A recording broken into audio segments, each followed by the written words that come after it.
America is breaking faster than anyone wants to admit, and the terrifying part is that most Americans have absolutely no idea it's happening. Look, if you're watching this, you need to hear this clearly. The warning signs are everywhere, and the data is screaming at a volume our leaders are pretending not to hear. Household savings collapsed 71% since 2021. National stress levels are the highest ever recorded. 46,000 bridges are structurally unsafe. Trust in the government is at 16%, the lowest in U.S. history. Over 1 in 5 young men is now neither working nor in school. And inflation has stolen the equivalent of 5 years of wage growth right out of your pocket. Most people scroll past these numbers like background noise, but you can't afford to. Because if even one of these systems fails, the country bends. But when all of them start failing at the same time, a nation doesn't bend, it snaps. And right now, America is quietly inching toward a breaking point almost nobody is prepared for. You ever notice how nobody can quite explain why everything feels off in America right now, but everybody, no matter their age, job, city, or background, feels that same low-grade panic humming under the surface, like the country itself is vibrating at the wrong frequency. And what's wild is that most Americans don't realize this is one of the clearest signs that national stability is eroding, because the first thing that collapses in a stressed society isn't the economy or the government, it's the collective psyche. And if you pay attention to the data, and I mean the real data, not the sanitized headlines, you'll see exactly why. According to the CDC, symptoms of anxiety and depressive disorders have more than tripled for young adults since 2019. And ER visits for mental health-related crises among teenagers jumped 39% from 2020 to 2024. But here's the part almost nobody connects. Psychologists from multiple research universities, including Stanford and the University of Chicago, are now documenting something they call ambient threat saturation, a condition where people exist in a constant state of subtle fear, even when nothing specific is happening. It's what happens when a population is bombarded for years with economic instability, political polarization, rapid technological change, social isolation, and non-stop digital overstimulation. And that's exactly what's happening in the U.S. right now. People's nervous systems are stuck in survival mode. Their sleep cycles are wrecked. Their tolerance for frustration has collapsed. Their ability to concentrate is evaporating. And when the mind of a country starts to malfunction, everything else follows. Productivity drops, conflict rises, distrust explodes, social cohesion fractures, and even basic tasks feel harder than they should. You see it everywhere. Road rage incidents up 34%. Workplace burnout at the highest levels ever recorded. Teachers quitting at double the normal rate. And over 70% of Americans reporting they feel disconnected from their own lives, according to a 2025 APA survey. You want to know what's really terrifying? When you study the collapse of historical empires, the pattern is identical. Before the political institutions failed, the people stopped believing in the reality around them. They reported time feeling distorted. They felt socially detached. They saw their leaders as untrustworthy. They lost confidence in the future. Sound familiar? America isn't just tired. It's psychologically destabilizing right in front of us. And most people are too overwhelmed to even notice the shift happening inside themselves. And when a nation's internal compass breaks, it doesn't crumble all at once, it just slowly forgets how to move forward until one day it realizes it can't. Are you feeling that too? Admit out loud, because saying it makes it admit out loud, because saying it makes it real, is that America's social fabric is disintegrating in a way that most people don't recognize until they step back and really observe how people interact now versus even a decade ago.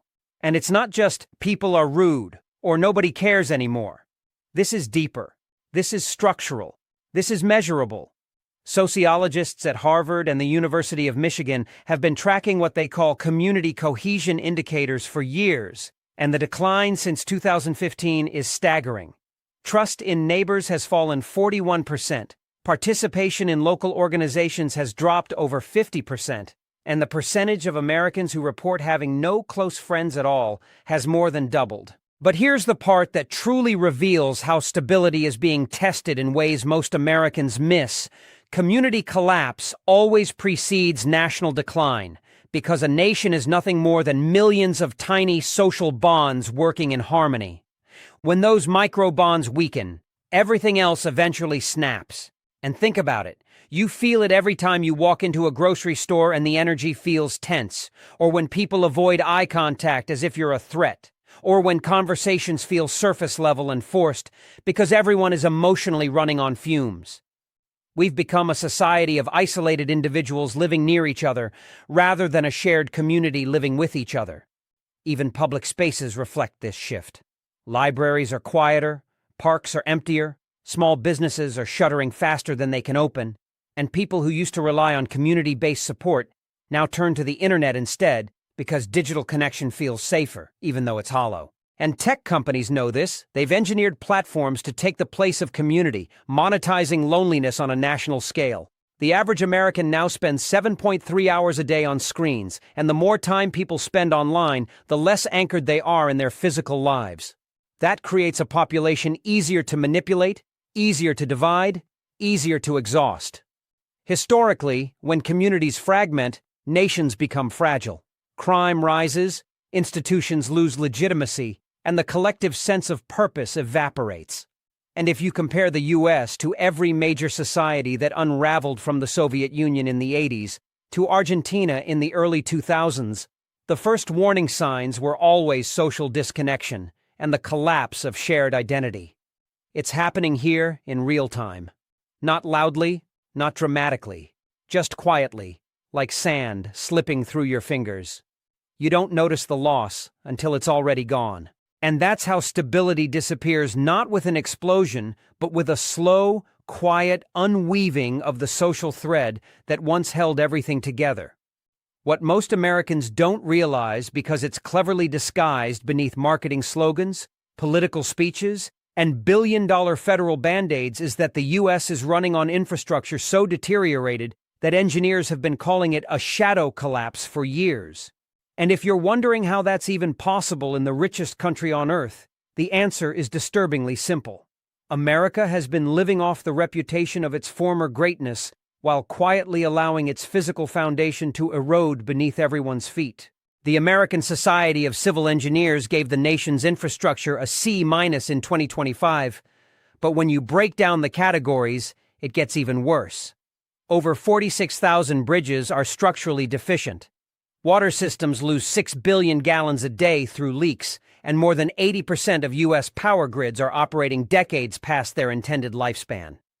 But here's the part most people miss. This isn't just about old pipes and shaky bridges. This is about national stability. Infrastructure is the skeleton of a civilization. When the skeleton weakens, the body eventually collapses no matter how strong the muscles look on the outside.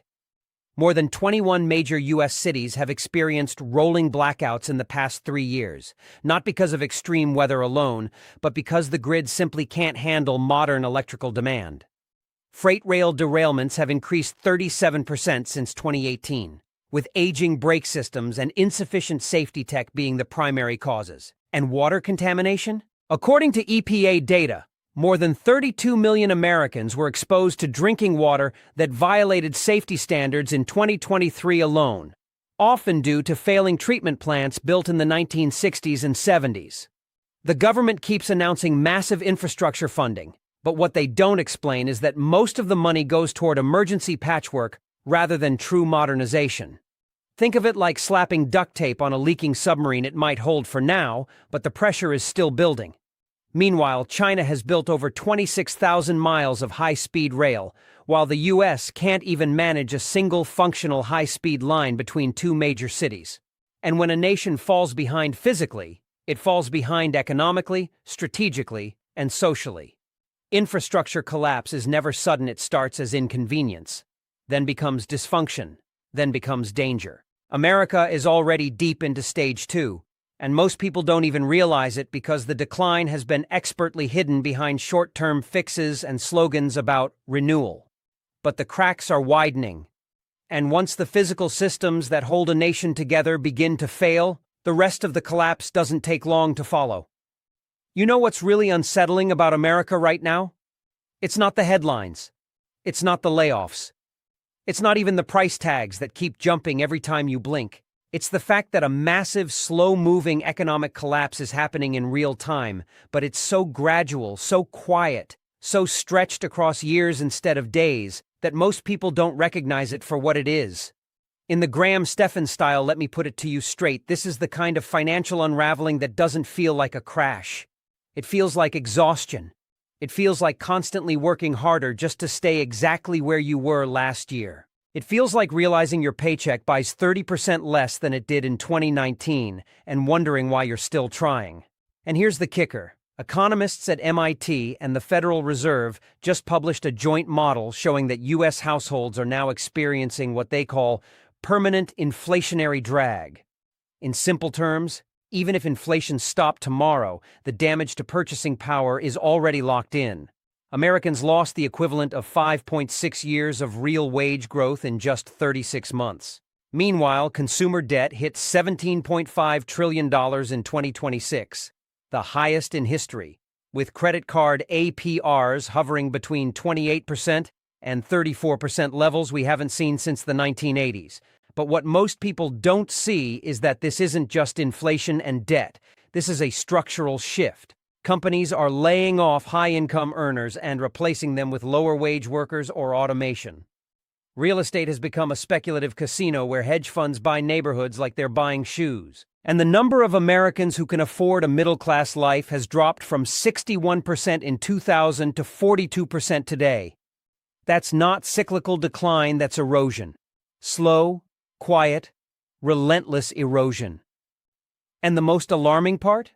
Historically, when the cost of living rises faster than wages for more than 5 consecutive years, nations experience political instability, social fragmentation, and institutional distrust. Sound familiar? We're living inside the economic equivalent of a slow puncture. You don't realize the tire's flat until you're skidding across the highway. And most Americans still think we're recovering. No, we're not recovering. We're recalibrating downward, and that psychological shift hasn't even fully hit yet. When it does, the new normal is going to look a lot more like survival than opportunity. Here's something that should terrify you way more than inflation, housing prices, or even geopolitical conflict. America is becoming a nation where nobody trusts anything anymore. Not the government, not the media, not corporations, not public health institutions, not schools, not experts, not statistics, not leadership, and in some cases, not even their own sense of reality. And when you study failed states, crumbling empires, or nations in decline, this is always one of the very first indicators that the foundation has cracked. Let me break it down for you the way Graham Stephan would: direct, analytical, and backed by hard data. Pew Research just confirmed that trust in the U.S. federal government is at 16%, the lowest level ever recorded since polling began in 1958. Confidence in media? Down to 11%. Trust in banks? 27%. Confidence in the public school system? 28%. And trust in public health guidance after the chaos of 2020 to 2023 has been cut in half. This is not normal. This is not sustainable.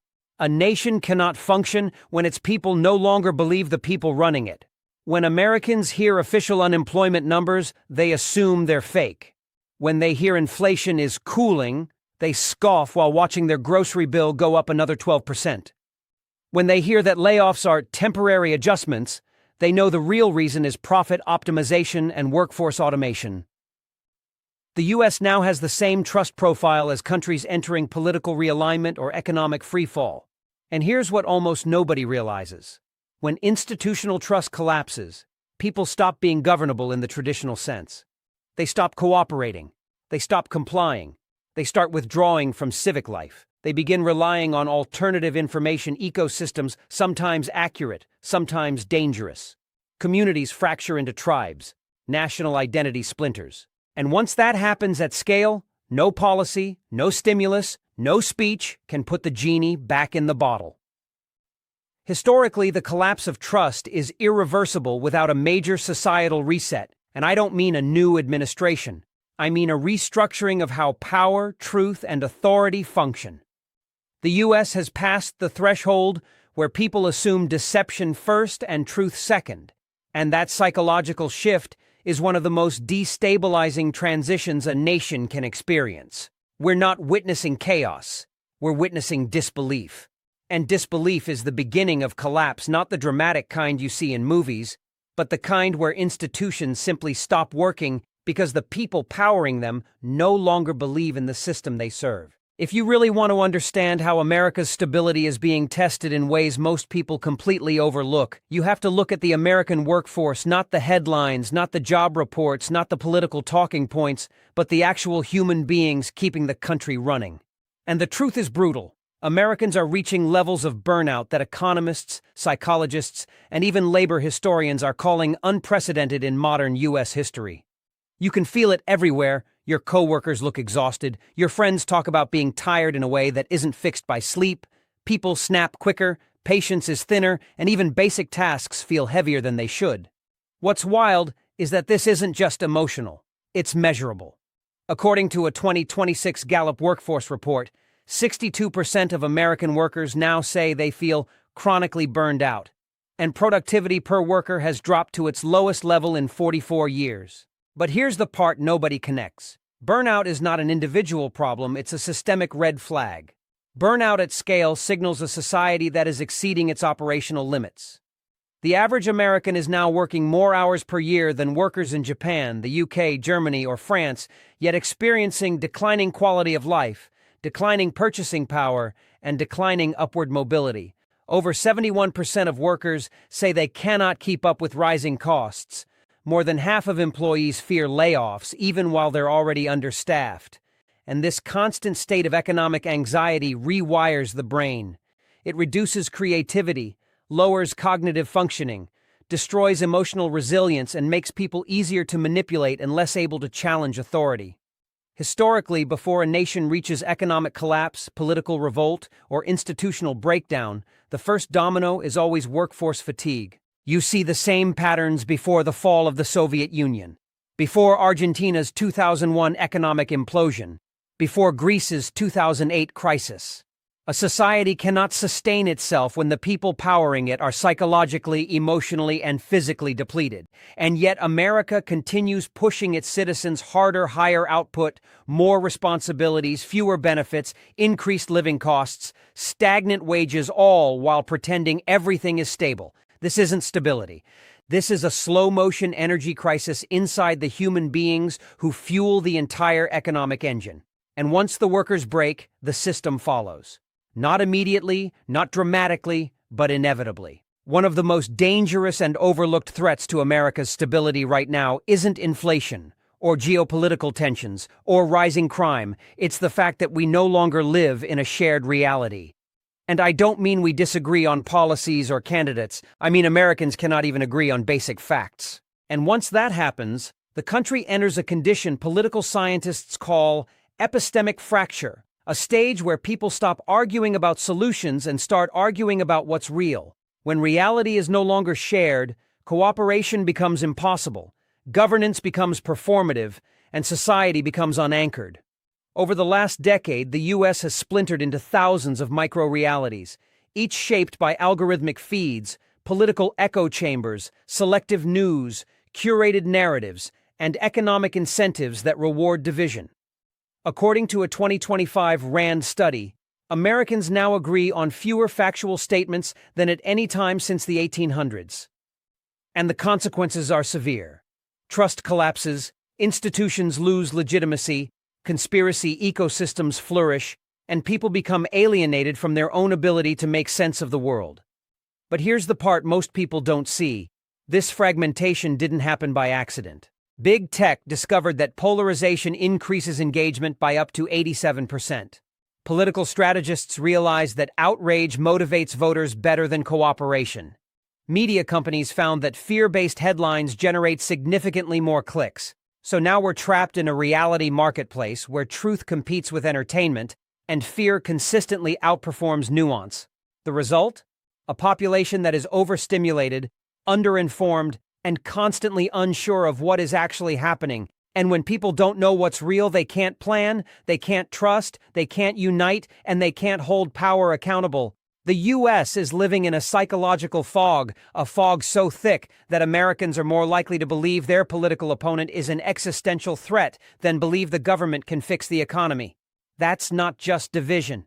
That's national destabilization. Historically, once a society loses its shared sense of truth, it becomes vulnerable to internal collapse, authoritarian drift, foreign manipulation, and institutional breakdown.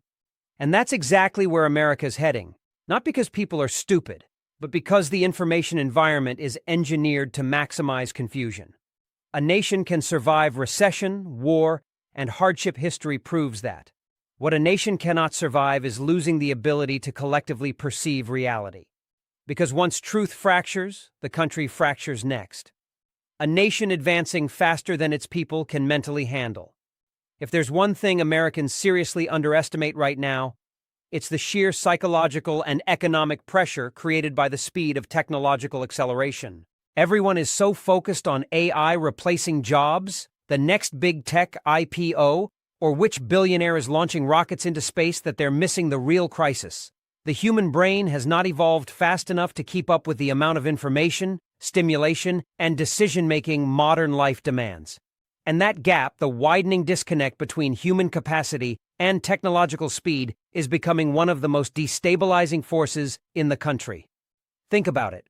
The average American is now exposed to more data in a single day than someone in the 1600s encountered in their entire life. Your grandparents had maybe 3 things pulling on their attention. You have hundreds of notifications, emails, feeds, ads, updates, alerts, non-stop digital noise. This constant stimulation is frying people's nervous systems. According to a 2025 Stanford Cognitive Load Study, daily dopamine exposure from digital devices has increased nearly 260% since 2014, while attention span resilience has dropped by 40%. And here's the part most people miss: this neurological overload is directly tied to economic instability. Workers are mentally drained, which reduces productivity. Students can't focus, which weakens future competitiveness. Parents are exhausted, which erodes family stability. And decision fatigue is exploding, making everything from investing to voting to planning for the future feel overwhelming. Meanwhile, AI is automating white-collar jobs faster than policymakers can even define the categories. Tech executives are warning that 30 to 40% of knowledge work could be displaced by 2030, and yet there is no national plan for how to handle that level of disruption. Historically, societies collapse when technological evolution outpaces social adaptation. It happened during the Industrial Revolution, and we're witnessing a modern version right now, the cognitive revolution collapse. But instead of factories replacing muscles, algorithms are replacing minds. And the more overwhelmed people become, the more they retreat into entertainment, into escapism, into apathy. That's how nations lose their edge. Not through invasion or catastrophe, but through millions of overworked, overstimulated citizens who simply burn out and disengage. America is advancing technologically, but regressing psychologically, and that instability is accelerating in a way that almost nobody is prepared for. If you really want to see how America's stability is being tested, look at the housing market, not the prices, not the interest rates, not the Zillow listings, but the underlying structure of the entire system. Because here's the truth, the U.S. is experiencing a full-blown housing collapse, just not the kind people picture when they hear the word collapse. Prices aren't falling off a cliff. Banks aren't failing. Suburbs aren't turning into ghost towns. No, this collapse is different. It's a collapse of access, a collapse of mobility, a collapse of the fundamental promise that hard work can get you a home. And that is far more dangerous long-term than a price crash. Right now, the median home price is over 5.2 times the median household income, the worst affordability ratio in modern American history. Mortgage rates are hovering around 7 to 8%, which means a typical buyer is paying nearly double the monthly cost compared to 2020. But the deeper crisis is structural. Institutional investors now own an estimated 25% of all single-family purchases in major metros. These companies aren't flipping, they're hoarding. They're locking entire neighborhoods behind corporate ownership. And when hedge funds buy homes with cash at scale, regular families simply can't compete. Add in local zoning restrictions, decades of underbuilding, inflation in construction materials, and a shortage of skilled labor, and you get a perfect storm. The result? Millions of Americans are trapped in high-rent cycles with no path to ownership. Young adults are delaying marriage and children because housing is unattainable. Homelessness has surged to the highest level ever recorded in U.S. history. And social mobility, the idea that you can improve your life generation after generation, is collapsing. Because historically, home ownership was the engine of the American dream. But here's the part almost nobody talks about. When housing becomes inaccessible, society becomes unstable. Birth rates fall. Family formation collapses. Community ties weaken. Political polarization intensifies. And wealth inequality skyrockets because homeowners build equity while renters bleed cash. The U.S. is quietly transforming into a landlord nation, where ownership consolidates into fewer and fewer hands while the rest of the country becomes permanent tenants. This isn't a bubble, it's a restructuring. And every year it continues, the harder it becomes to reverse. Housing is the backbone of the middle class, and that backbone is fracturing in slow motion while everyone argues about interest rates instead of recognizing the systemic breakdown happening right underneath them. All right, let's just rip the Band-Aid off, because nobody in power wants to say this out loud. America is heading toward a financial breaking point so mathematically unavoidable, so structurally baked into the system, that the only shocking part is how calmly everyone is ignoring it. And I'm telling you this in full, Graham Stephan-style, direct, analytical, a little alarming, but grounded in exactly what the numbers are screaming at us. Right now, the U.S. is operating on a business model that literally cannot sustain itself. Rising entitlement costs, exploding interest payments, shrinking tax bases, slowing productivity, aging demographics, geopolitical overextension, and a monetary system that requires perpetual debt expansion just to stay afloat. The government is already spending more on interest than on Medicare, more on interest than on national defense, and by 2033 interest alone is projected to exceed every discretionary federal program combined. This is the equivalent of paying so much on your credit card interest that you can't afford food anymore, but instead of cutting back, America solves it by opening another credit card. And here's the part that should genuinely shock you.